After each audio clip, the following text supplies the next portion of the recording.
n'a rien négligé pour recueillir les dessins et les détails du grand édifice bâti en face de la citadelle, dans la place dite El Rumeila, la mosquée de Sultan Hassan.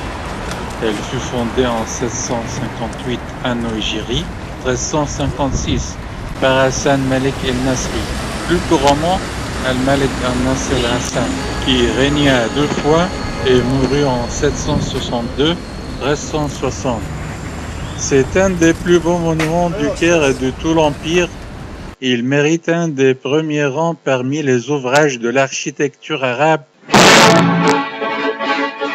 la hardiesse de sa coupole, l'élévation de ses 2 minarets et la grandeur du vaisseau, ainsi que par la richesse des marbres et des ornements qui y sont prodigués sur les pavés et sur les murailles et disposés selon la manière simple qui est propre à cette architecture. Le bois et le bronze y sont travaillés avec art dans les portes et les grillages. Les seules peintures admises dans les mosquées sont des ornements qui représentent des lettres d'écriture dessinées très en grand, en toutes sortes de couleurs, bleu d'outre-mer, or, vert et rouge. Ce sont des sentences et divers passages du Coran. À l'extérieur du bâtiment, on voit aussi des inscriptions de ce genre. Les sculptures imitent des fleurs, des enroulements de toutes sortes de formes, empruntés des végétaux. Une multitude de lampes sont suspendues aux voûtes des dômes qui renferment, comme on sait, les tombes des fondateurs. Ici, l'architecte paraît avoir été contraint de bâtir sur un terrain irrégulier, mais il a sauvé assez habilement l'irrégularité des lignes obliques qui lui étaient imposées. Voici ce que raconte au sujet de ce mosquée l'auteur d'un ouvrage peu connu, traduit de l'arabe par Feu Venture, ouvrage que j'aurai occasion de citer plusieurs fois et qui paraît n'avoir pas été publié. C'est sous le règne de Hassan Malik el-Nasri que fut construite la mosquée nommée Cheikhoun, du nom de son fondateur en 755, 1354 de Jésus-Christ.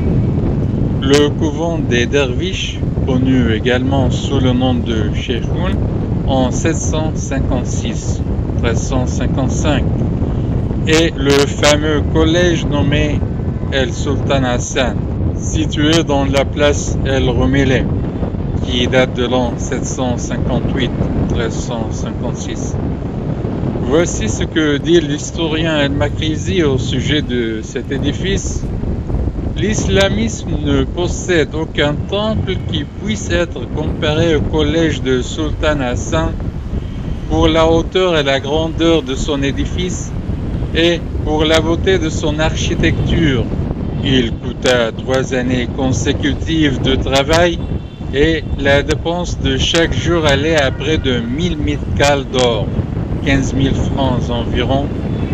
Quelque temps après qu'il fut achevé, un de ses minarets vint à tomber et il écrasa dans sa chute environ 300 orphelins occupés à l'étude. Le peuple regarda cet événement comme un présage sinistre des malheurs qui menaçaient son fondateur. Il fut tué en effet 33 jours après. C'est aux planches que j'ai déjà citées que le lecteur doit recourir pour avoir une idée plus précise des dimensions de la mosquée colossale de Sultan Hassan et de l'élévation de ses différentes parties. Je me bornerai à dire que sa longueur totale sur le grand axe est d'environ 150 mètres.